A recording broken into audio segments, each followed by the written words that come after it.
आज कुछ ऐसे विषयों पर हम चर्चा करने जा रहे हैं जो खास करके इस देश की सभी महिलाओं के लिए बहुत ही महत्वपूर्ण है।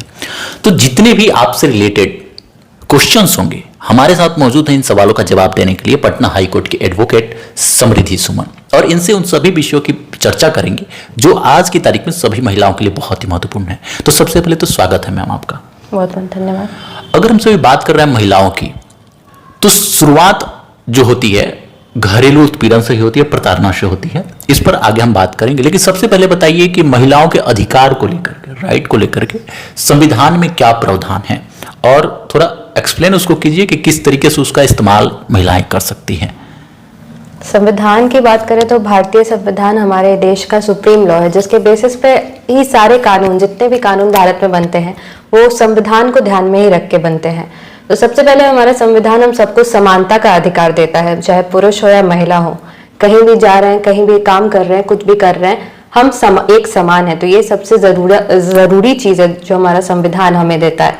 इसके अलावा वर्क प्लेस के लिए भी स्पेसिफिकली संविधान आर्टिकल 15 यानी अनुच्छेद 15 में ये बात बताता है कि हम किसी भी बेसिस पे, चाहे वो हमारा जेंडर हो, चाहे हमारा रिलीजन हो या कुछ भी, हम आपको डिफ्रेंशिएट नहीं कर सकते हैं।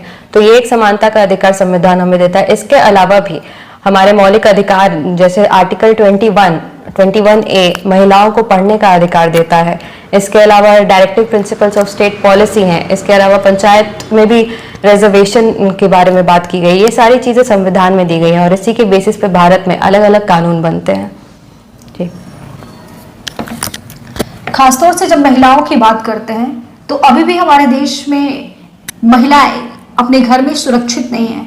तो यानी कि जैसे महिलाओं की शादी होती है, आम लड़कियों की शादी हो जाती है, और अभी भी भारत में बाल विवाह प्रथा खत्म नहीं हुआ है, अभी भी ये चालू है। ग्रामीण क्षेत्रों में आप जाएंगी तो बहुत सारी ऐसी बच्चियां हैं जिनका बाल विवाह हुआ, और जब वो जाती है ससुराल में तो उन पर पूरी जिम्मेदारियां एक ही बार छोड़ दिया जाता है, पूरा घर परिवार संभालने के लिए, और उनके मारा पीटा जाता है। ये सब तमाम चीज़ों उनके खिलाफ की जाती है। तो इस पे संविधान में एज खास तौर से घरेलू उत्पीड़न का शिकार जो महिलाएं हो रही है उनके लिए क्या नियम, क्या अपने बचाव के लिए वो क्या क्या कर सकती हैं एज ए कानूनी प्रक्रिया?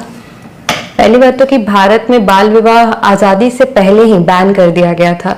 हालांकि अभी बहुत सारे ऐसे क्षेत्र हैं जहाँ पे बाल विवाह होता है और इसे रोकने की काफ़ी ज़रूरत है, लोगों में जागरूकता लाने की ज़रूरत है। दूसरी बात, तो जो महिलाएं अपने घर में ही उत्पीड़न सहती हैं, इसके लिए डोमेस्टिक वायलेंस एक्ट 2005 लाया गया था, जिसके तहत महिलाएं कंप्लेन कर सकती है अगर उनके साथ उनके घर में क्रुएल्टी हो रही है, पति कर रहा है या रिश्तेदार कर रहे हैं। इसके अलावा हमारे पीनल कोड से, भारतीय न्याय संहिता में भी अलग अलग कानून दिए गए हैं जिसके तहत महिलाएं कोर्ट में जा सकती हैं। अगर बहुत बार ऐसा केस देखा जाता है कि दहेज प्रताड़ना होती है, दहेज में महिलाओं को जला दिया जाता है, तो इन सब के लिए भी हमारे पीनल कोड में सजा दी गई है।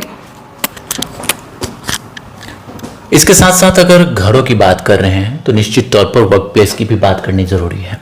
जिस तरीके से बहुत सारी महिलाएं आज नौकरी तो कर रही हैं, लेकिन वहां पर इक्वालिटी देखने को नहीं मिल रहा है, पहली चीज। दूसरी चीज, जो ही प्रताड़ना पे बात कर रहे हैं तो बहुत उनको हैरेस किया जाता है वहां पर।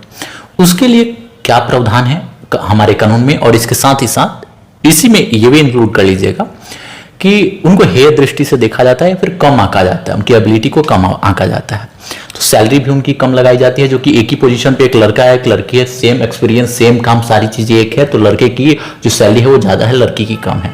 उस सिनेरियो में लड़की क्या कर सकती है, इस पर थोड़ा सा प्रकाश डालिए। हमारा संविधान ही हर महिला को इक्वालिटी इंश्योर करता है, चाहे वो अनुच्छेद 14 हो या 15 हो। इसके अलावा इक्वल रेन्यूमरेशन एक्ट हमारे कानून बनाने वालों ने इंश्योर किया है, जिसके तहत ये कहा गया है कि इक्वल काम के लिए इक्वल पेमेंट होना चाहिए। तो अगर आपको ऐसा लग रहा है कि मुझे इक्वल पेमेंट नहीं मिल रही है, वही काम कोई पुरुष कर रहा है और उससे ज्यादा सैलरी मिल रही है, तो आप इसके तहत भी कोर्ट में जा सकती हैं। हरासमेंट की भी बात होती है, जहाँ पे वर्क प्लेस पे महिलाओं को प्रताड़ित किया जाता है, तो इसके लिए एक काफी फेमस केस था Vishakha versus state of Rajasthan, जो कि वर्क प्लेस में हुए हरासमेंट के बारे में बात करता है। और इसी से related harassment at work place act है, प्रिवेंशन एक्ट है, जिसके तहत भी अगर आपको कोई हरास कर रहा है तो आप कानून की मदद ले सकती हैं। ये हमारे प्रावधान दिए गए महिलाओं को मदद करने के लिए। बहुत अच्छे से आपने एक्सप्लेन किया कि क्या क्या प्रावधान है उसके लिए, इक्वालिटी के लिए सबसे पहले, और दूसरी बात कि अगर किसी को हैरेस किया जाता है तो क्या होना चाहिए। खैर, ये हो गई, हमने बात की घर की, हमने बात की नौकरी की, समाज की भी बात कर लेते हैं, पॉलिटिक्स की भी बात कर लेते हैं। राजनीति की अगर बात करते हैं तो महिलाओं की भागीदारी के लिए क्या प्रावधान है, पहले ये बताइए, फिर डिस्कस करेंगे कि कितना वो सार्थक है। महिलाओं के लिए वैसे तो हमारे संविधान में भी रिजर्वेशन की बात की गई है, और भी अलग अलग कानून, जैसे नारी शक्ति वंदन अधिनियम आया था हाल ही में, जो महिलाओं को 1/3 सीट्स इंश्योर करता है स्टेट लेजिस्लेचर्स और राज्यसभा और लोकसभा में। इसके अलावा पंचायती राज इंस्टीट्यूशंस में भी और लोकल बॉडीज और म्युनिसिपल, चाहे आप शहरी हो या ग्रामीण क्षेत्र में हो, हर जगह महिलाओं के लिए 33% सीट रिजर्वेशन की बात की गई है। अब जरूरी है कि इसका इम्प्लीमेंटेशन सही तरीके से हो रहा है नहीं, ये देखना जरूरी है, क्योंकि हम बहुत बार केस देखते हैं जैसे पंचायत में महिलाओं को सरपंच बना दिया जाता है, पर एक्चुअल में उनके पति हैं जो हैंडल कर रहे हैं। तो इन सब चीजों को लेकर जागरूकता आने की जरूरत बहुत ज्यादा है। जागरूकता पे बात कर रहे हैं, एक्चुअल में समाज में महिलाओं की भागीदारी जो अभी भी है, और खास करके गांव में बहुत कम है, घर से बाहर अभी भी नहीं निकलती हैं, और वो मतलब सेल्फ डिपेंडेंट होकर नहीं जी पाती अगर एक्चुअल बोला जाए तो ये भागीदारी कैसे बढ़ेगी और समाज में कैसे वो सेल्फ डिपेंडेंट हो पाएंगे, इस पर मैं अधिकार क्या कहता है, संविधान क्या कहता है, ये अलग विषय है। आपके क्या विचार हैं, ये जानना चाहेंगे हम। इसको लेके वैसे तो बहुत सारे मिशन भी हमारे सरकार चलाती है, चाहे वो बेटी बचाओ बेटी पढ़ाओ हो। इसके अलावा हमारी बिहार सरकार ही महिला कन्या उत्थान योजना चलाती है, जहाँ पे लड़कियों को ग्रेजुएशन करने या 10th और 12th करने के लिए पैसे मिलते हैं कि आपने ये किया तो हम आपको इतना अमाउंट दे रहे हैं। तो इस तरह से लोगों में जागरूकता, लड़कियों में एक मन करता है कि हाँ हम आगे पढ़ें।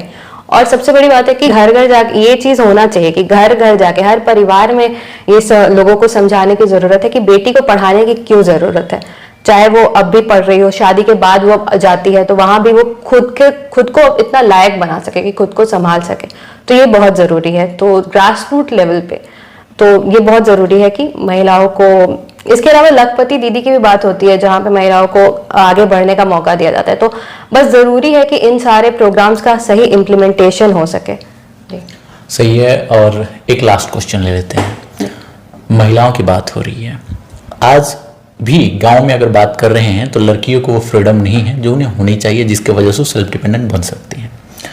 ठीक है, हम मानते हैं कि पुरुष प्रधान वो समाज अभी भी है, लेकिन माएँ जो होती हैं वो इस दौर से गुजर चुकी होती हैं और उनको भी बिल्कुल वैसा ही सीन फेस करना पड़ता है जो अभी आज की तारीख में उनकी बेटी कर रही है। तो उन माओं के लिए आपके तरफ से क्या मैसेज होगा? मेरे तरफ से यही मैसेज होगा कि जो आपने फेस किया आप ये इंश्योर करें कि आपकी बेटी ना फेस कर सके। हक की लड़ाई आपको जरूर लड़नी चाहिए, आपके लिए भी और आपकी बेटी के लिए भी। आप भी अभी अपना जीवन जी ही रही हैं और बेटी को तो आगे पढ़ाना और बढ़ाना है ही।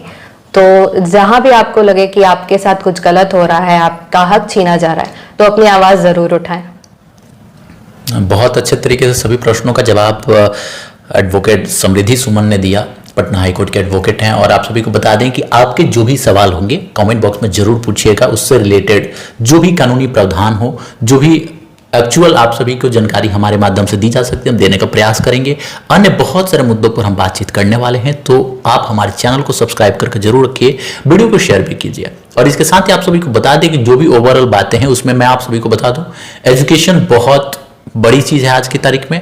चाहे वो हम सभी कानून के नॉलेज की बात कर रहे हैं, एक्ट की बात कर रहे हैं, या फिर किसी भी तरीके से सामाजिक सुधार की बात कर रहे हैं, इन्वॉल्वमेंट की बात कर रहे हैं, जागरूकता की बात कर रहे हैं, तो उसके लिए एजुकेशन बहुत इंपॉर्टेंट है। तो हर घर में जो भी लड़कियां सच में पढ़ाई करें, पढ़ाई मतलब सिर्फ सर्टिफिकेशन के लिए नहीं, जानकारी भी बहुत इंपॉर्टेंट है, तो पढ़ना महत्वपूर्ण है। मिलते हैं अगले एपिसोड में, तब तक हमारे चैनल पर बने रहें। प्रतिदिन आप सभी के लिए बहुत सारी खबर हम लेकर के आते हैं। धन्यवाद।